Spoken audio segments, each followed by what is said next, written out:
आपलं ठरल्याप्रमाणे हे हलगी 2 मिनिट. तर ही दृश्य आपण पाहतोय थेट आझाद मैदान परिसरामधून.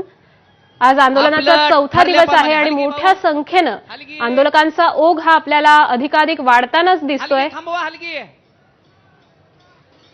आज अधिक आक्रमकपणे हे आंदोलक आझाद मैदान परिसरामध्ये आणि किंबहुना मुंबईच्या ठिकठिकाणी गर्दी करताना आपल्याला पाहायला मिळत आहेत. आज मनोज जरांगे पाटील यांनी पाणी सुद्धा न पिण्याचा निर्णय घेतलेला आहे.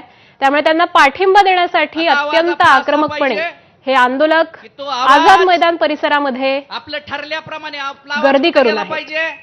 उपनगरांमध्ये जे आंदोलक काल रात्री गेलेले होते ते सुद्धा आता मुंबईकडे रवाना झालेले आहेत. अनेक आंदोलन हे पुन्हा एकदा आझाद मैदान परिसरामध्ये दाखल झालेले आहेत. हजारोंच्या संख्येनं मराठा समुदाय इथे घोषणाबाजी करताना आणि मनोज जरांगेंच्या या उपोषणाला पाठिंबा देताना पाहतोय. अरे तुमचं आमचं नातं काय? अरे तुमचं आमचं नातं काय? त्यामुळे आझाद मैदान परिसरातली ही दृश्य आहेत. भगवे शेले उंचावून हे आंदोलक मोठ्या प्रमाणात इथं जल्लोष करताना आपल्याला पाहायला मिळत आहेत. एकमेकांचा उत्साह वाढवला जातोय आणि तितक्या जोशात उत्साहपूर्ण वातावरणामध्ये मनोज जरांगेंच्या या मराठा आरक्षणाच्या उपोषणाला मोठ्या प्रमाणात प्रतिसाद दिला जातोय. आज आंदोलनाचा चौथा दिवस असला तरी देखील या आंदोलकांचा उत्साह तिळ मात्र देखील कमी झालेला नाहीये. भगवे शेले उंचावून मोठ्या जल्लोषामध्ये हे आंदोलन केलं जात आहे. आणि आज संदर्भातले अधिकचे अपडेट्स जाणून घेऊयात आपले प्रतिनिधी वेदांत नेब यांच्याकडून. वेदांत, दृश्यांमध्ये बघतोय एकमेकांचा उत्साह आंदोलकांकडनं वाढवला जातोय. आम्ही कुठेही थकलेलो नाही, कुठेही मागे नाहीत आणि आमचा हा लढा सुरूच राहणार अशा प्रकारे घोषणा या दिल्या जात आहेत. एक मराठा लाख मराठाच्या घोषणा दिल्या जात आहेत आणि आता दृश्यांमध्ये बघतोय हलगीच्या तालावर नाच करताना आपल्याला हे आंदोलक पाहायला मिळत आहेत. एकीकडे घोषणाबाजी, एकीकडे नाच, त्यासोबतच भगवे शेले वरती करत आम्ही आपला उत्साह तो दाखवताना आंदोलक पाहायला मिळतात. राज्यातील कानाकोपऱ्यात आंदोलक आलेले आहेत आणि आझाद मैदानाच्या आतली ही दृश्य अगदी तशीच बाहेर सुद्धा आक्रमक आंदोलक आपल्याला पाहायला मिळतात. त्यामुळे चौथा दिवस आहे आणि चौथ्या दिवशी सुद्धा आपण कुठेही थकलेलो नाहीत, दमलेलो नाहीत आणि जोपर्यंत मागण्या मान्य होत नाहीत तोपर्यंत हा लढा सुरू राहील अशा प्रकारच्या प्रतिक्रिया आंदोलकांनी दिलेल्या आहेत.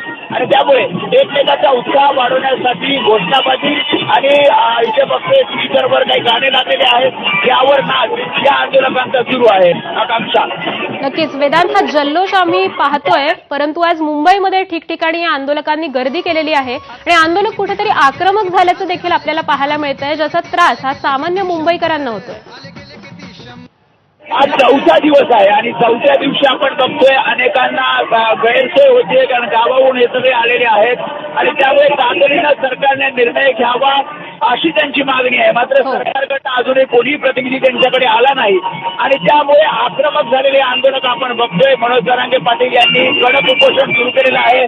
पाणी सुद्धा ते आजपासून पिणार नाहीयेत आणि त्यामुळेच जरांगे पाटील यांच्या आंदोलनात सहभागी झालेले सगळे आंदोलक एकीकडे आक्रमक आणि दुसरीकडे एकमेकांचा उत्साह वाढवताना पाहायला मिळतात. आकांक्षा, हो, त्यामुळे या दृश्यांमध्ये आपण पाहतोय की हे भगवे शेले उंचावून मोठ्या प्रमाणामध्ये जल्लोष केला जातोय. मनोज जरांगेंच्या आंदोलनाला पाठिंबा दिला जातोय. पण वेदांत, अजून एक मुद्दा आहे की सरकारचं शिष्टमंडळ किंवा सरकारचे प्रतिनिधी हे अजूनही मनोज जरांगेंना भेटण्यासाठी आलेले नाहीयेत. त्यामुळे सरकारच्या काय हालचाली नेमक्या सुरू आहेत?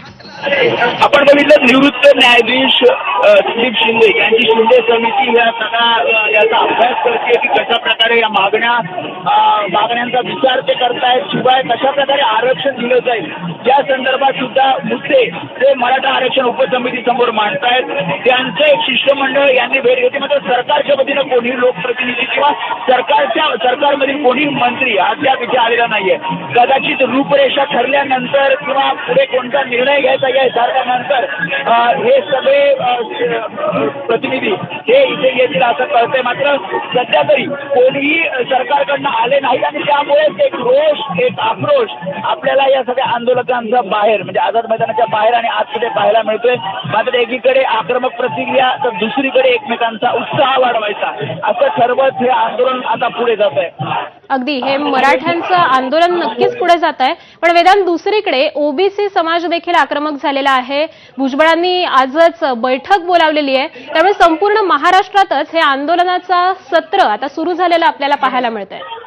नक्कीच ज्या प्रकारे आपण बघतोय यांची जी मुख्य मागणी आहे मराठा आंदोलकांची की ओबीसी मधनं मराठा आरक्षण मिळालं पाहिजे, कुणबी सरसकट कुणबी दाखले मराठ्यांना दिले पाहिजे आणि हीच मागणी जेव्हा लावून धरली जाते तेव्हा अगदी साहजिक आहे की ओबीसी नेते सुद्धा आक्रमक झालेले पाहायला मिळतात आणि त्यामुळे ओबीसी विरुद्ध मराठा असा संघर्ष आपल्याला राज्यात पाहायला मिळतो. त्यामुळे या सगळ्या जर असा निर्णय घेतला गेला तर त्याला ओबीसी नेत्यांकडनं मोठा विरोध होणार आहे आणि त्यामुळे सरकार या दोन्ही समाजाचं नेमकं म्हणणं ऐकून घेईल आणि या दोन्ही समाजाचं म्हणणं ऐकून हेच त्यांना योग्य निर्णय घ्यायचा आहे. त्यामुळे सरकार कुठेतरी कोंडीत अडकलंय आणि त्यातनं मार्ग काढण्यासाठी बैठका या सुरू असल्याचं आपल्याला पाहायला मिळतंय.